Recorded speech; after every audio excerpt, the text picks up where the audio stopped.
할렐루야. 오늘도 말씀으로 하루를 시작합니다. 슬기로운 아침 시간 사무엘하 13장 말씀입니다. 날씨가 많이 추워졌어요. 어떤 분들은 이래야 겨울이지 라고 말씀하시는데, 그럼에도 갑자기 추워진 날씨 때문에 여러분은 몸 상하지 않도록 건강하길 잘하시고 강건한 모습으로 하루를 살기 소망합니다. 말씀 보시죠. 우리가 삶에서 내가 좀 당당하지 못한 문제에 대해서는 상대방에게도 이렇게 훈계하는 것이 쉽지 않습니다. 예를 들어서 내가 물질에 대해서 정직하지 못한데 상대방에게 물질의 정결함을 요구하는 것은 참 어려운 일이에요. 또한 내가 관계성 안에서 활발한 관계성을 못 누리고 있는데 상대방에게 열정적인 관계를 요구한다는 것은 어불성설이죠. 그래서 내가 잘 살아야 다른 사람에게도 말을 할 수 있는 그런 위치에 설 수 있는 것입니다. 하지만 오늘 본문 말씀에서는요, 다윗이 지금 난처한 자신의 잘못 때문에 상대방에게도 말을 못하는 그런 난처한 모습에 빠진 상황을 좀 우린 볼 수 있습니다. 다윗은 아내가 많이 있었어요. 그러다 보니 자녀들도 많이 있었겠죠. 자녀의 입장에서는 이복 형제들이 많은 상태였습니다. 오늘 본문에서는 딱 3명의 형제가 나오는데 바로 압살롬, 다말, 또한 암논, 이렇게 3명의 자녀가 나와요. 압살롬과 다말이 남매이고 암논은 배다른 형제예요. 근데 문제는 무엇이냐, 이 암논이라는 청년이 압살롬의 여동생 다말을 너무 사랑한 거예요. 사랑하다 못해 상사병에 걸릴 만큼 다말을 사랑했다라고 말하고 있습니다. 그 암논의 극심한 사랑에 대해서 옆에 있던 악한 친구 요나답이 그냥 다말과 동침해버려, 강제로 그와 잡아버리라고 이렇게 쓸데없는 얘기를 하죠. 근데 암논은 그 쓸데없는 얘기에 마음이 움직여요. 정말 그래볼까? 그래서 결국 암논은 자기의 욕망대로 다말과 강제로 동침합니다. 근데 그 후에 문제가 발생해요. 14절 15절 말씀입니다. 암논이 그 말을 듣지 아니하고 다말보다 힘이 셈으로 억지로 그와 동침하니라. 그리하고 암논이 그를 심히 미워하니 이제 미워하는 미움이 전에 사랑하던 사랑보다 더한지라. 암논이 그에게 이르되 일어나 가라 하니. 아멘. 말씀을 잘 읽어보니까는요, 암논이 다말과 동침한 이후 미워했다라고 말하고 있습니다. 이 말은 무엇이에요? 암논이 다말을 정말 사랑한 것이 아니에요. 자신의 육체적 욕망을 풀기 위해서 그냥 다말에게 욕심을 낸 것이죠. 또한 욕심을 내어서 다말과 이렇게 동침한 이후 다말을 미워하게 된 것입니다. 게다가 타박하고 나가라고 쫓아내버린 거예요. 다말의 입장에서는 굉장히 당황스럽고 억울한 상황에 맞게 된 것이고 누구에게도 말할 수 없어서 울고불고 난리가 났던 것입니다. 19절 말씀이요. 다말이 죄를 자기 머리에 덮어쓰고 그의 채색옷을 찢고 손을 머리 위에 얹고 가서 크게 울부짖느니라. 아멘. 다말의 크게 울부짖음을 안타깝게 바라보는 한 사람이 있었습니다. 바로 오빠 압살롬이에요. 압살롬이 다말을 보면서 얼마나 가슴 아팠을까요? 그 얘기를 듣고 굉장히 슬퍼했을 것입니다. 또한 반대로 배다른 형제 암논을 향하여서 증오심과 미움은 더 커졌을 것이에요. 하지만 압살롬이 다말에게 지금 당장 뭐 하지 말고 가만히 있으라고, 오빠가 알아서 너의 억울함을 반드시 갚을 터니 지금은 가만히 있으라고 다말을 달랩니다. 그런데 문제는 압살롬, 다말, 암논, 이 세 사람의 문제를 다윗이 다 듣고 알고 있었다는 것이에요. 그 상황을 알고 있던 다윗의 상황 대처가 문제로 떠올라요. 21절 말씀. 다윗 왕이 이 모든 일을 듣고 심히 노하니라. 아멘. 분명히 다 듣고 기분도 상할 만큼 분노했습니다. 문제는 뭐예요? 그 이후에 아무런 제재와 조치를 하지 않은 것입니다. 다말에게 못된 짓을 했던 암논을 불러서 왜 이런 일을 했는지 묻고 따지고 아들로서 훈계하고 법으로서 처단하든지 어떤가 조치를 해야 되는데 아무런 조치를 하지 않아요. 마음에 분노만 품고 있어요. 또한 몹쓸 짓을 당한 딸 다말을 불러서 위로하든 다독이든 뭔가 해야 되는데 전혀 제스처가 없었습니다.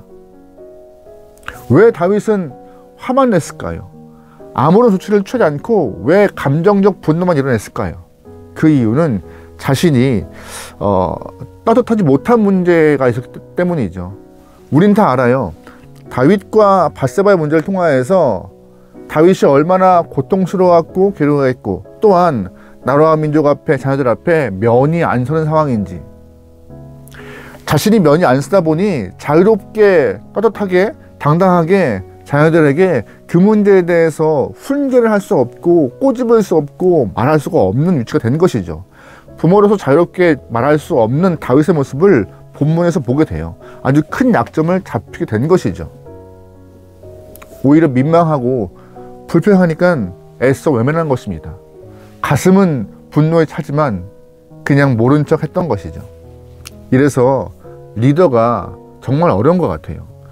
삶에서 물질적으로나 육체적 또한 도덕적 흠이 생기면은 그 지도력을 발휘하는 게 참 어려운 것 같아요.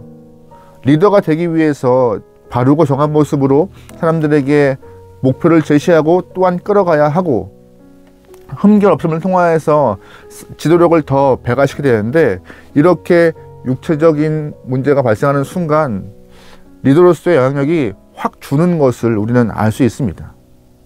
공동체가 문제가 생겨도 말하고 싶지만 말이 안 나와요. 여기까지 하고 싶은 말은 나오지만 말을 못 뱉고 먹는 일이 많죠. 그래서 리더가 온전해야 하고, 리더가 바로 서야 하고, 리더가 정직해야 하는 것이에요. 오늘 본문을 보면은 온당하지 못했던 자신의 삶 때문에 아버지로서의 불편한 모습을 보였던 다윗을 볼 수 있습니다. 그러므로 우리는 이 모습을 통하여서 우리가 당당하기 위해서 매일같이 말씀에 비추어 나의 삶을 좀 보아야 할 것이고, 말씀에 복종시켜서 우리의 영적 권위와 삶의 모습을 회복시키고 지켜나가야 할 것입니다.